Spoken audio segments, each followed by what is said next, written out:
Trade relationship امریکہ سے ہے, جو ہمارے عسکری ادارے ہیں ان کے جو معاہدے ہیں امریکہ کے ساتھ, پھر ہمیں امریکہ کی IMF میں, ورلڈ بینک میں, یورپین یونین میں, FATF میں بہت سی جگہوں پہ ضرورت پڑتی ہے. سو ہمیں اس کو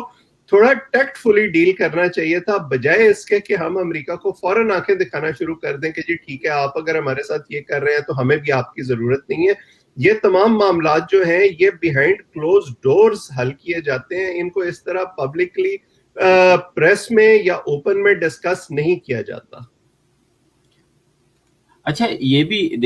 اس دفعہ پھر انہوں نے فون کا کوشچن کیا. یہ فون کا جو کوشچن ہے یہ آپ کو کس طرح لگتا ہے کہ CNN نے بھی اس سوال کو اٹھایا کہ آخر وہ کیا وجہ ہے کہ پریزیڈنٹ بائیڈن جو ہے آپ کو کال نہیں کر رہے, اور ہم نے دیکھا کہ جواب بھی بڑا عجیب سا آیا کہ وہ مصروف ہیں. کیا کہیں گے اس پہ؟ دیکھیں وہ انگریزی میں ایک لفظ ہوتا ہے اس کو کہتے ہیں ایکلیز ہیلز, یعنی وہ آپ کا ایک ایسا جو ہے وہ آپ کی اڑی میں ایسی چوٹ وہ بن گئی ہے کہ وہ آپ کو درد کرتی رہتی ہے. اب سوال یہ ہے کہ یہ جو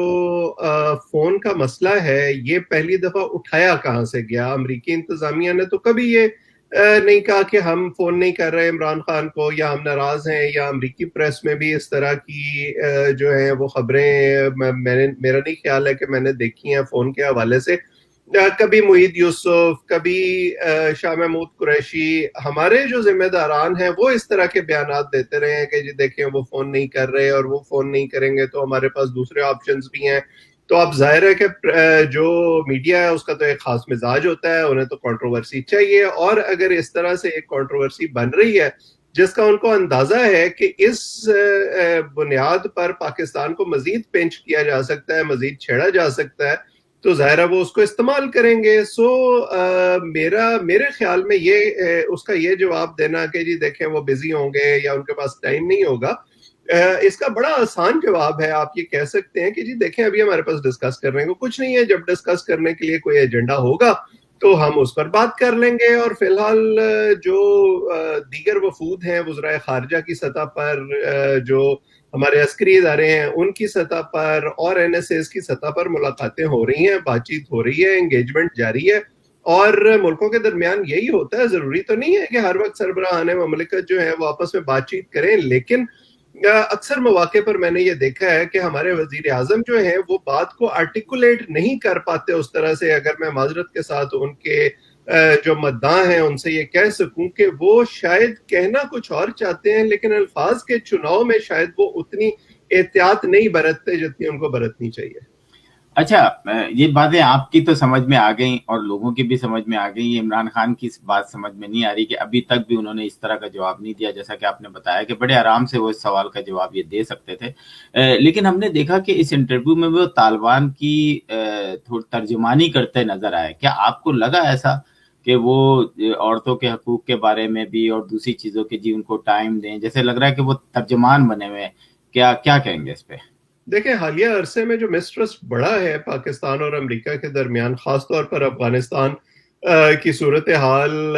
کو لے کر, اس کی بنیاد یہی سٹیٹمنٹس ہیں بنیادی طور پر. کہ ایک طرف تو آپ یہ کلیم کر رہے ہیں اسی انٹرویو میں کہ دیکھیں ہم جو ہے 20 سال آپ کے اتحادی رہے ہیں, فرنٹ لائن سٹیٹ رہے ہیں, اتنی جانوں کی ہم نے قربانی دی ہے, اتنا ہمارا مالی نقصان ہو گیا ہے وغیرہ وغیرہ. اور دوسری طرف آپ جو ہے وہ بار بار یہ سٹیٹمنٹس دیتے ہیں کہ دیکھیں افغانستان نے غلامی کی زنجیریں توڑ دی ہیں اور وہ آزاد ہو گئے ہیں اور وہاں پہ نئی سحر طلوع ہونے والی ہے. تو یہ دونوں چیزیں جو ہیں وہ ایک دوسرے کو کانٹراڈکٹ کرتی ہیں. آپ کو یا یہ پوزیشن لینی چاہیے کہ جی ہم امریکہ کے اتحادی تھے, امریکہ کے ساتھ جنگ لڑ رہے تھے, ہم افغانستان میں ٹرو ڈیموکریسی چاہتے تھے اور اب جو ہوا ہے وہ صحیح نہیں ہوا, یا آپ یہ کہیں کہ ہم وہ جنگ جو ہم لڑ رہے تھے وہ غلط لڑ رہے تھے, ہمیں وہ نہیں لڑنی چاہیے تھی اور اب جو ہوا ہے وہ صحیح ہوا ہے. پھر آپ اس کا کریڈٹ نہیں لے سکتے جو 20 سال آپ نے ان کے ساتھ جنگ لڑی ہے. جب آپ اس طرح کی کانٹراڈکٹری سٹیٹمنٹس دیں گے تو ان کا انیویٹیبل آؤٹ کم جو ہے وہ یہی ہوگا کہ جو سینیٹرز کی ہیئرنگ میں بھی ہوا امریکی سینٹ کی, کہ دونوں طرف کے سینیٹرز نے پاکستان پر دوغلی پالیسی کا الزام لگایا, کیونکہ وہ ان چیزوں کو اس طرح انٹرپریٹ نہیں کریں گے جیسے ہم چاہتے ہیں, وہ اپنے لینس سے اس کو انٹرپریٹ کریں گے اور وہ لینس جو ہے وہ ایک بڑی فراڈ ہسٹری کا ہے, ایک مسٹرسٹ کا ہے, اور اس طرح کے کلمات سے اس میں اضافہ ہوگا, اس میں کمی نہیں ہوگی. اچھا ایک چیز اور کہ ہم کافی عرصے پہلے, مجھے یاد ہے ایک کانگریس مین یا سینیٹر سے ایسی گفتگو ہو رہی تھی, تو کسی نے ان سے پوچھا کہ اسٹرانگ ریزن کیا ہے کہ جب پاکستان اور امریکہ کے تعلقات جو ہیں وہ بالکل ایک دم اچھے ہوتے ہیں, پھر برے ہوتے ہیں, پھر کولڈ وار چلی جاتی ہے, تو انہوں نے سمپل ایک دو لفظ کہے, لیک آف ٹرسٹ. اور یہ بات صحیح ہے بالکل. ادھر اور ادھر دیکھا انہوں نے, اور جیسے نا کہ کوئی ایسی بات بول دی انہوں نے جو کہ بالکل سچی ہے, لیکن اس وقت ہمیں نوٹ نہیں کیا, لیکن ہمیں گاہے بگاہے نظر آ رہا ہے کہ پاکستان اور امریکہ دونوں ایک دوسرے پہ بالکل ٹرسٹ نہیں کرتے. اور یہ جو ابھی عمران خان نے اس بات پہ کہا کہ اگر میں اس وقت کا وزیر اعظم ہوتا تو میں امریکہ کو جنگ کی اجازت نہیں دیتا, یہ منطق میرے سمجھ میں نہیں آئی ہے. اس کو تھوڑا سا ڈسکرائب کریں گے آپ؟ یہ مجھے بھی سمجھ نہیں آیا کہ وہ امریکہ کو فوج کشی سے کیسے روک سکتے تھے. نہ وہ افغانستان کے صدر یا وزیر اعظم تھے, نہ وہ امریکی حکومت میں کوئی عہدہ رکھتے تھے. سو یہ تو ان دو ملکوں کا آپس کا معاملہ تھا. ہاں البتہ وہ یہ ضرور کر سکتے تھے کہ اس جنگ میں امریکہ کا ساتھ دینے یا نہ دینے کا فیصلہ کرتے, اگر وہ کسی ایسی پوزیشن میں ہوتے, ان کو اڈے دینے یا نہ دینے کا فیصلہ کرتے, جو کہ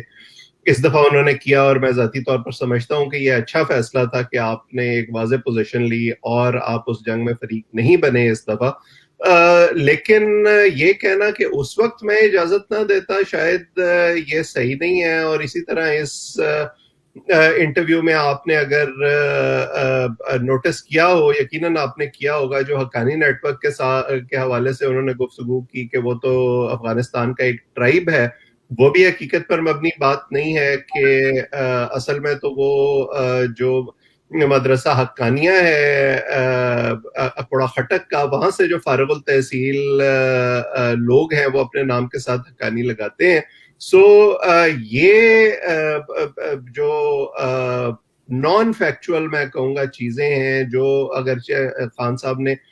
کم علمی کا الزام تو لگایا جو بائیڈن اور ٹونی بلنکن پر, لیکن ان کی اپنا جو علم ہے اور اپنی جو معلومات ہیں اس حوالے سے, وہ بھی کوئی اتنی زیادہ واضح نہیں تھیں. اگرچہ وہ کلیم یہ کرتے ہیں کہ وہ اس علاقے کو بہت اچھی طرح جانتے ہیں, لیکن جیسے میں نے پہلے کہا, بعض اوقات یہ بڑا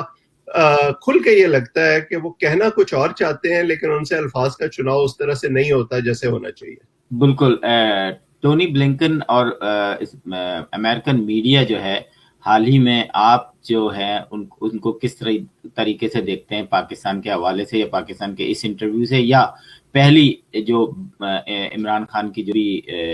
کمنٹ سے, کیا کہیں گے؟ دیکھیں یہ تو اب بڑے لمبے عرصے سے نظر آ رہا ہے جب سے صدر بائیڈن نے عہدہ سنبھالا ہے کہ پاکستان کو ایک اگنور کرنے کی انفارمل پالیسی چلی آ رہی ہے, اور یہ فون نہ کرنا بھی اسی کا حصہ ہے, میٹنگز میں انوائٹ نہ کرنا بھی اسی کا حصہ ہے. ابھی تک جو ہے سویلین سائڈ پہ کوئی بڑا اس طرح کا دورہ بھی نہیں ہوا ہے دونوں طرف سے, اگرچہ محی یوسف واشنگٹن آئے تھے اور کچھ عہدیداروں کو ملے تھے, لیکن جس طرح کے نئی حکومت کے ساتھ آپ کو ایک وارمنگ اپ آف ریلیشن شپ نظر آتا ہے, جیسے ٹرمپ کے فوراً آنے کے بعد ہوا تھا یا عمران خان کے عہدہ سنبھالنے کے بعد ہوا تھا, وہ آپ کو ابھی تک نظر نہیں آتا. اور اس کی بنیاد بھی وہی مسٹرسٹ ہے, اس کی بنیاد بھی یہی ہے کہ امریکہ کا یہ خیال ہے کہ پاکستان نے اس طرح سے مدد نہیں کی امریکہ کی. اگرچہ آج جو اسٹیٹ ڈپارٹمنٹ کی بریفنگ ہے اس میں جب ترجمان سے سوال ہوا اس بارے میں کہ ٹونی بلنکن نے یہ کہا ہے کہ ہم پاکستان کے ساتھ جو تعلقات ہیں اس کو ریویو کریں گے, تو انہوں نے اس کو کور کرنے کی کوشش کی, ایک ڈپلومیٹک سا جواب دیا کہ اس کا مطلب یہ ہے کہ ہم پاکستان کے اور خطے کے دیگر ممالک کے ساتھ مل کر ریویو کریں گے اور دیکھیں گے کہ آگے افغانستان کی صورتحال کیا ہوتی ہے اور خطے میں پیس کیسے برقرار رکھا جا سکتا ہے. لیکن اصل سٹیٹمنٹ جو ہے جو ٹونی بلنکن پہلے دن دے چکے تھے کانگریس کے سامنے, جس میں انہوں نے کمپلیسٹ ہونے کا لفظ استعمال کیا کہ ہاں پاکستان نے دہشت گردوں کو پناہ بھی دی ہے اور پاکستان نے اس طرح سے اپنا کردار بھی ادا نہیں کیا جیسے کرنا چاہیے تھا, اس سے یہ لگتا ہے کہ امریکی انتظامیہ کی سوچ جو ہے وہ وہیں کھڑی ہے جہاں صدر اوباما کے دور میں کھڑی تھی جب پاکستان سے ڈو مور کا مطالبہ کیا جاتا تھا. اور ہمیں نہیں بھولنا چاہیے کہ اس وقت جو صدر بائیڈن صدر اوباما کے نائب صدر تھے اور ٹونی بلنکن ان کے ساتھ اس وقت بھی کام کر رہے تھے دفتر خارجہ میں, ان کی ٹیم میں شامل تھے. سو ایک طرح سے وہ جو مسٹرسٹ اس وقت موجود تھا, اب وہ اس میں نہ صرف اضافہ ہوا ہے بلکہ وہ لوگ ایک طرح سے ڈیسیژن میکنگ پوزیشن میں آ گئے ہیں. بالکل بالکل, بہت صحیح بات کی آپ نے. ناظرین, آج میرا خیال ہے اتنا ہی. میں چاہوں گا کہ اویس سلیم صاحب کچھ اور کہنا چاہیں گے, لاسٹ کلوزنگ ریمارکس.